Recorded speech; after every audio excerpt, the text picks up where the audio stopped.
Hello दोस्त। सुबह से चल रहा है रोजगार मेला, लेकिन एक और डिटेल आ रहा है जिसमें आरआरबी 2,93,000 वैकेंसी पूरा निकालेगा न्यू भर्ती के रूप में।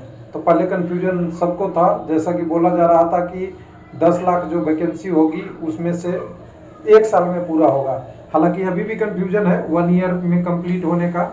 लेकिन अगर सी वो हो जाए, आपका पहले वाला टेस्ट एक साथ हो जाए सबका, जिसको बोला गया है कि कॉमन एलिजिबिलिटी टेस्ट होगा सीईटी, तब से आपका कुछ हो सकता है। अगर सीईटी पहले हो जाए तब, नहीं तो अगर अभी की वैकेंसी में तो नहीं लग रहा है। लेकिन एक चीज़ और है कि ग्रुप डी की भर्ती रहेगा या नहीं रहेगा।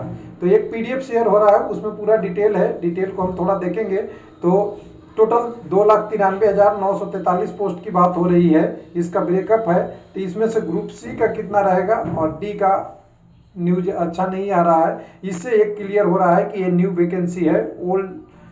ओल्ड वाला 1,03,000 में ग्रुप डी को नहीं कंसीडर किया है। तो चलिए देखते हैं। थोड़ा सा पीडीएफ, बहुत बड़ा वीडियो नहीं होगा, छोटा सा इंफॉर्मेटिव वीडियो है जिसमें आप देखेंगे। जैसे यहाँ पे ऊपर से थोड़ा सा दिखाना चाहूँगा, पूरी वैकेंसी का ब्रेकअप है। हालांकि ये ऑफिशियल कोई वेबसाइट पे नहीं आया है, लेकिन लग रहा है बिल्कुल सही है। लेकिन जब नोटिफिकेशन आए तब तक हमें वेट करना चाहिए ऑफिशियल कहने के लिए। लेकिन यहाँ डाटा सही है। डाटा के हिसाब से grade A gazetted post, grade B gazetted post, grade B non gazetted post और grade C non gazetted post और टोटल वैकेंसी के टर्म में है। तो हम केवल रेलवे की बात करेंगे। 10 लाख तो टोटल अलग अलग डिपार्टमेंट का, कल्चर डिपार्टमेंट, अर्थ वगैरह का करके पूरा वैकेंसी तो ब्रेकअप किया हुआ है। अब वैकेंसी के ब्रेकअप करके दिखाया है यहाँ पे कि 9,79,333, इसी को 10 के बोला गया। अब लगता है कि ये 10 के में 75,000 आज हटा दिया, तो 75,000 को जोड़ते तो ये 10 लाख के 10 लाख प्लस हो जाता बिल्कुल आराम से। तो आज 75,000 को अपॉइंटमेंट मिल गया है डिफरेंट डिपार्टमेंट का। उसमें से रेलवे का भी करीब करीब 4,000 प्लस कुछ लोगों का था, एलपी टेक्नीशियन वेटिंग वाला का। लेकिन रेलवे की बात करेंगे, यहाँ पे रेलवे का ही ज़्यादा हमें देखना है। बाकी चीज़ें तो सभी ऑर्गेनाइजेशन वैकेंसी निकलती ही रहती है।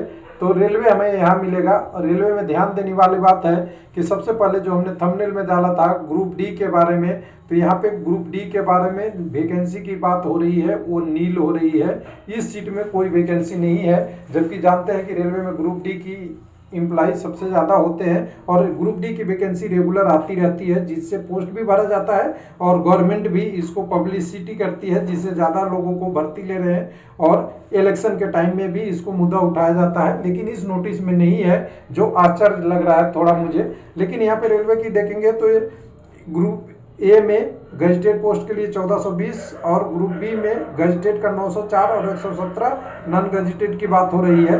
लेकिन जो मैक्सिमम मैसिव है वो 2,91,502 पोस्ट ग्रुप सी का है।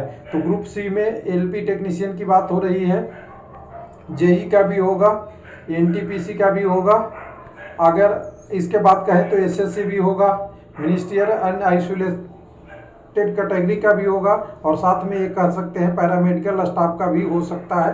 तो ये 2,91,000 जो कहा जा रहा है, ये कोई आश्चर्य की बात नहीं है। इतने पोस्ट अभी रेलवे में वैकेंट है। अगर उसको फिल करना है और वैकेंसी एक साल और 2023 तक जोड़ दे तो इससे कहीं ज़्यादा वैकेंसी होगा, क्योंकि रिटायरमेंट रेगुलर हो रहा है, भर्ती कम हुई है, जिसके कारण से कह सकते हैं कोई नया पोस्ट क्रिएट भी ना हो तभी ये पोस्ट है। तो टोटल 2,93,000। लेकिन ग्रुप डी के लिए मुझे यहाँ पे एक सेटबैक जैसा दिख रहा है कि ग्रुप डी के तो इसमें बात ही नहीं है कि ग्रुप डी का कोई भर्ती रहेगा। तो यहाँ पे भर्ती नहीं ग्रुप डी का दिखाया जा रहा है 2,93,000 में भी, यानी मान के चला जा रहा है 1,03,000 से काम चलाया जाएगा जो अभी एग्जाम चल रही है। हालांकि एनटीपीसी का भी पूरा क्लियर नहीं है, क्योंकि एनटीपीसी का 35,281 वैकेंसी अभी चल रहा है, जिसमें ज्वाइनिंग के करीब केवल अभी आरआरबी चेन्नई पहुंच गया है। बाकी आरआरसी डॉक्यूमेंट वेरिफिकेशन के फाइनल स्टेज पे है। लेवल 6 स्टेशन मास्टर का, बाकी लेवल 5 4 का भी रिजल्ट आना बाकी है। थैंक यू, धन्यवाद।